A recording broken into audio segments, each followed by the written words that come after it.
Thibitarĩ uyu wa Mairo Mũgwanja ukoragwo ũkĩheana ũtungata wa ũrigiti kũrĩ andũ makĩria ma 10,000 na kũrĩa muoroto wa gwakwo kwaguo haha warĩ kũhũthia mĩhang'o ya mĩnoga ĩrĩa mũingĩ wakoragwo ũkĩoha thabarĩ gũthiĩ kũmatha ũtungata ũyũ.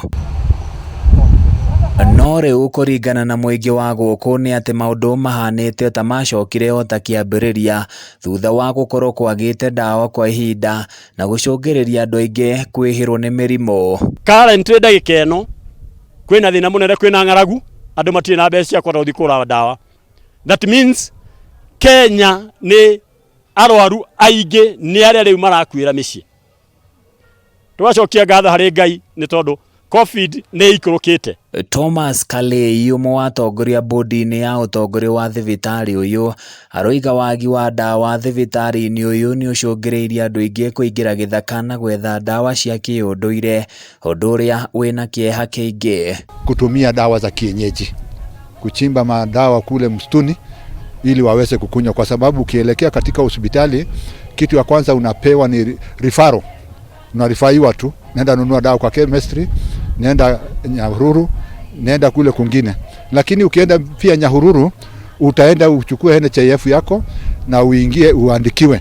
Rusi Saina nĩ ũmwe wa aikari arĩa matũnganĩte na mĩtangĩko mĩingĩ thutha wa gũkorwo agũmĩirwo nĩ ũritũ wa ngarama ya ũrigiti wa ciana ciake 7 iria ciĩna mĩrimũ ĩtiganĩte, akiuga korwo ndawa no irehwo thibitarĩ-inĩ ũyũ, ngoro ciao no ikorwo igĩcokwo nĩ mwĩhoko. Mimi nikienda hospitali sipati dawa, ninatibiwa, ninaandikiwa kana kwamba niende katika dispensary, niende nikanunue dawa na sina pesa. Hakika nyinyi serikali yetu mtuangalia katika hii area yetu ya Maili 7 wala katika kituo yote ambayo iliyokuwa na hospitali ya userikali, kwa sababu tutafanya nini? Mũingĩ ũyũ nĩ worotereirie njara atongoria ao makiuga nĩ mahũgũkĩire kambĩini na kũmatiga magĩthĩnĩka, na rĩu marenda thĩna ũyũ ũkorwo ũkĩrũmbũiyo nĩguo kũhonora mĩoyo ya andũ aingĩ arĩa makoretwo magĩkua kumana na wagi wa ũtungata mwega. Ndagĩtarĩ agakora gũtirĩ ndawa, akandĩkĩrwo akerwo akagũre. Koguo orotereirio gĩkuũ tondũ rĩrĩ angĩkorwo ndũkĩna mbia cia kũgũra rĩ ũgwĩka atĩ ũngĩgithĩ to gũgĩkua gũgĩkua.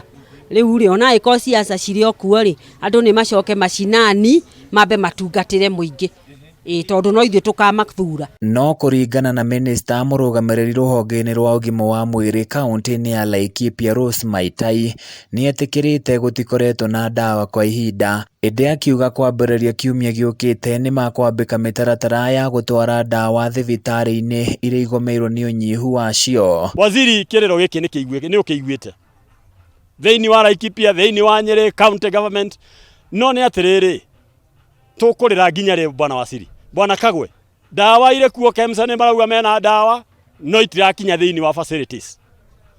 Ikabidi nginya mandagĩtarĩ makariwo nĩ wakuga na tondũ matina hinya wa gwĩtetera rĩ bwana Kagwe ndĩgũtũigweta raia ithuĩ ũtũrehere ndawa. Handũ-inĩ ya Kameme TV kuma Mairo Mũgwanja Marumanet kaunti-inĩ ya Laikipia, niĩ njĩtagwo Francis Mwangi wa Wawĩra.